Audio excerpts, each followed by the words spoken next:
రే students, ఇప్పుడు మీరు ఇలా ఉన్నారు కానీ అప్పట్లో మేము స్కూల్కి రావాలంటే 10 కిలోమీటర్లు నడుచుకుంటూ వచ్చేది. అందుకే నాకు అంత పెద్ద పొట్ట వచ్చింది. రే ఎవర్రా అది, దొరికితే కర్ర ఇరుగుతుంది చెప్తున్నా. ఆ, అంత లేదులే. అయినా నాకేం తక్కువ, అప్పట్లో అమ్మాయిలంతా నాయనకే పడేవారు తెలుసా. అప్పట్లో అమ్మాయిలకి బ్రెయిన్ టేస్ట్ రెండు లేవన్నమాట.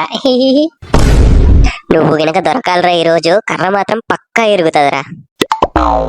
ఆ ఫస్ట్ బెంచ్ వాడే సార్ అల్లరి చేసేది. వాడే సార్. అప్పట్లో మాకు 100 ఎకరాల పొలం ఉండేది తెలుసారా. మేము బట్టపురతో కలిపి 101 అనుకుంటా అయితే.